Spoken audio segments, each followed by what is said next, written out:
being completely honest with everyone. Now, I had no intention of making another DSP video.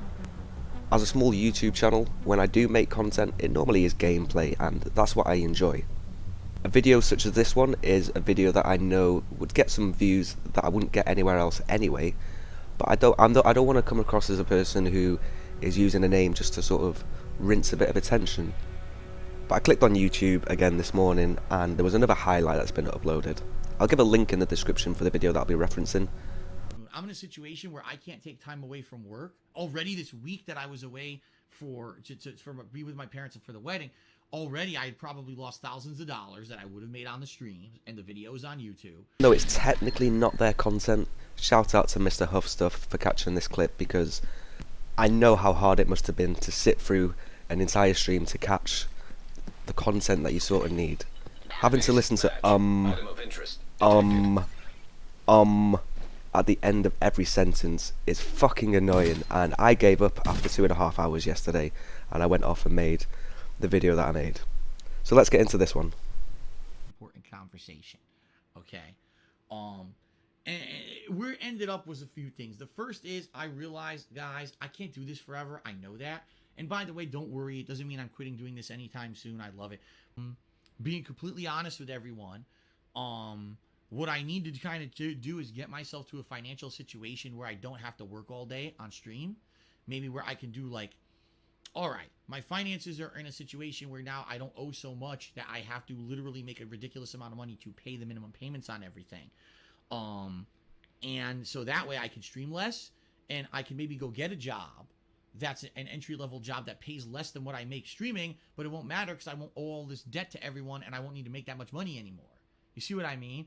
It's going to be work because I've been out of the job market for 10 years almost, and it's going to be probably another 10 years. You know what I mean? Before I can make those changes, but I'm going to have to, okay? The other thing is, and my mom's absolutely right, she says, you just can't keep doing what you're doing anymore. Like, if you literally cannot pay your bills, something's got to give. So, as afraid as I am of if I don't pay a certain thing, I'll ruin my credit or whatever, right?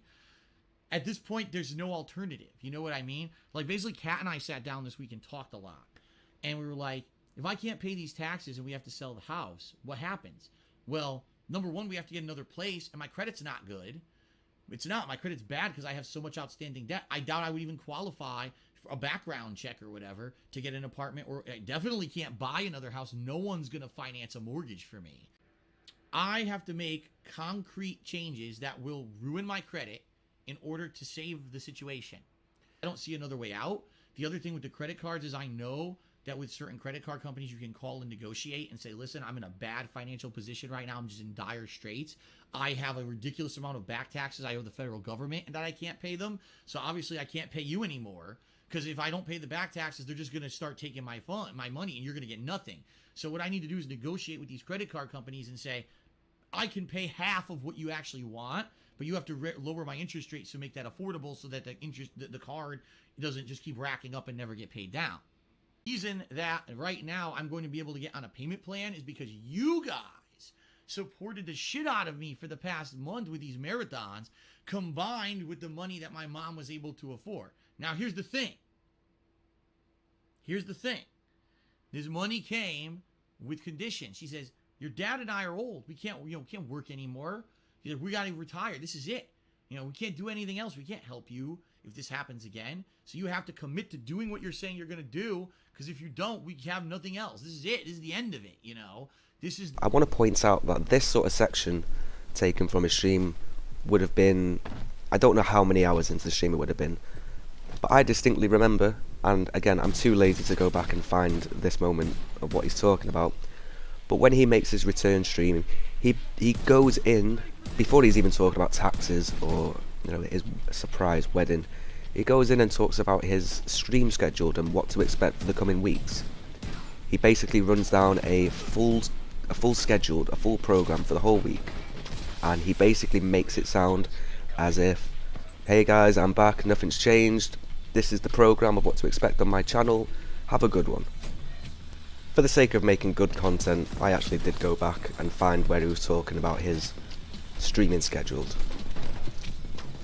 Then on Tuesday, I'm going to begin my playthrough of Phoenix Wright Trials and Tribulations. This is the third game in the Phoenix Wright series, and it's in the new Phoenix Wright HD collection that was released over the course of this last week.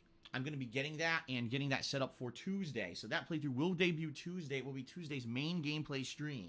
Phoenix Wright debuting. Then Tuesday night is going to be one of those other chill games I just mentioned. Okay? Then Wednesday is up in the air, because if I didn't beat Sekiro, then I'm probably going to be focusing on it on Wednesday and trying to finish up Sekiro and get it done. Then I'll be back for a full week. So Friday, Saturday, Sunday, Monday, Tuesday, Wednesday, boom, boom, boom, boom, boom, boom. I'll be there streaming every day. What will I be streaming? Well, there's a Cuphead DLC that's releasing later this week. I'll be playing that. I'll be continuing on with Phoenix Wright. Next week, if you guys aren't aware, it's the release of Mortal Kombat 11. That's going to be huge. I'm going to be covering that in massive detail. Checking out all the characters. Well, not all of them, but definitely some of them I'm interested in. Going through the story mode, in the lab stuff, online play. Mortal Kombat 11 is going to be a big, thorough coverage, okay? And that's going to be a big one. So I hope you guys are going to be here for that starting next week, okay? So that's the rough idea for this week. Concluding Sekiro, Phoenix Wright, and some chill streams until my time off. And then we're going to do some Cuphead DLC, more Phoenix Wright, until Mortal Kombat 11 releases. Fair enough? Now, please bear in mind that this was a big stream for him. He has a lot of people on the internet wanting to ask him questions, and he promises that throughout the stream he's going to tell some big life-changing events that are going to happen. He's going to give all the answers that we need. So as you can see at the beginning of the stream, he's basically saying he's back to normal, we're here for full-time gaming. And then later on in his stream, he's telling us that he needs to go and get a full-time job to be able to sort out his financial situation. This is something that he buried under hours and hours of his podcast. I'm just looking at it from my point of view, or a rational thinking person's point of view.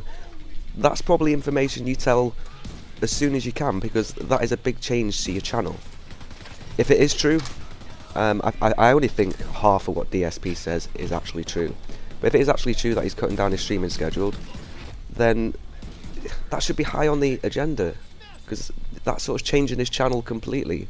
You'd want to keep your followers and your subs in the loop about things like that. But he buried it under hours and hours of just talking nonsense.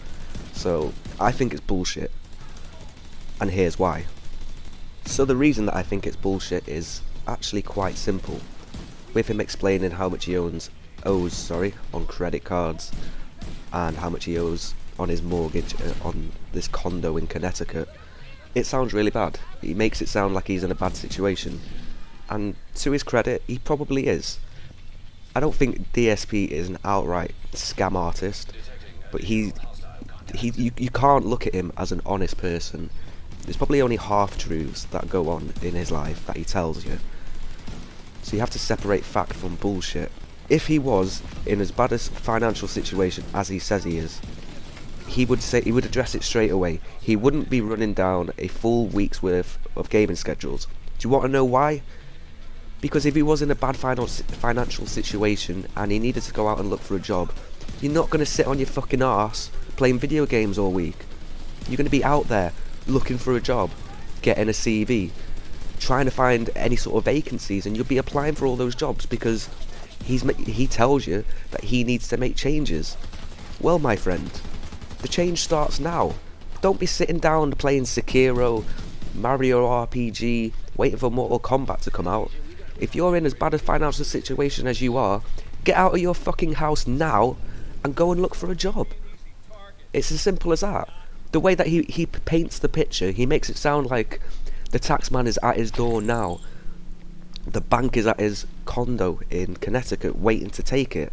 But yet, he's telling you that he's in a really bad place, but he's not in that much of a bad place that he has to take action the very second. No. Apparently he's got time to do a full couple of weeks worth of streaming schedules, and then life really kicks in. Then he has to go and find a job. I'm sorry, but there's only so much bullshit I can take from him.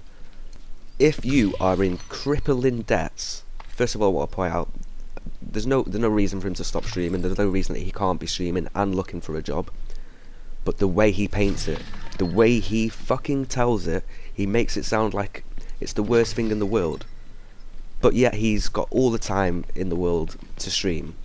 So to me, that indicates that he's buttering up what little fans that he does have for maybe a cheeky sub here, a cheeky couple of bits there, or the donation there. If he was in as bad a financial situation as he was, he'd be out there looking for a job ASAP. Now, I've realised as recording this sort of commentary, there is a bit of structure that goes on in the editing process. I don't want to make an overly long video. I don't want to go 10-15 minutes. It probably is going to go slightly close to 10 minutes when I factor in editing clips. So we're going to leave the video here now. I do not intend to come back to make a DSP video anytime soon. Hopefully I want to leave it a couple of months and then come back and see what's happened. But this guy is firing off bullshit left, right and centre, so who knows what's going to happen in that time. I hope you've enjoyed the video. If you want to help out a small YouTube channel, make sure to hit that like button.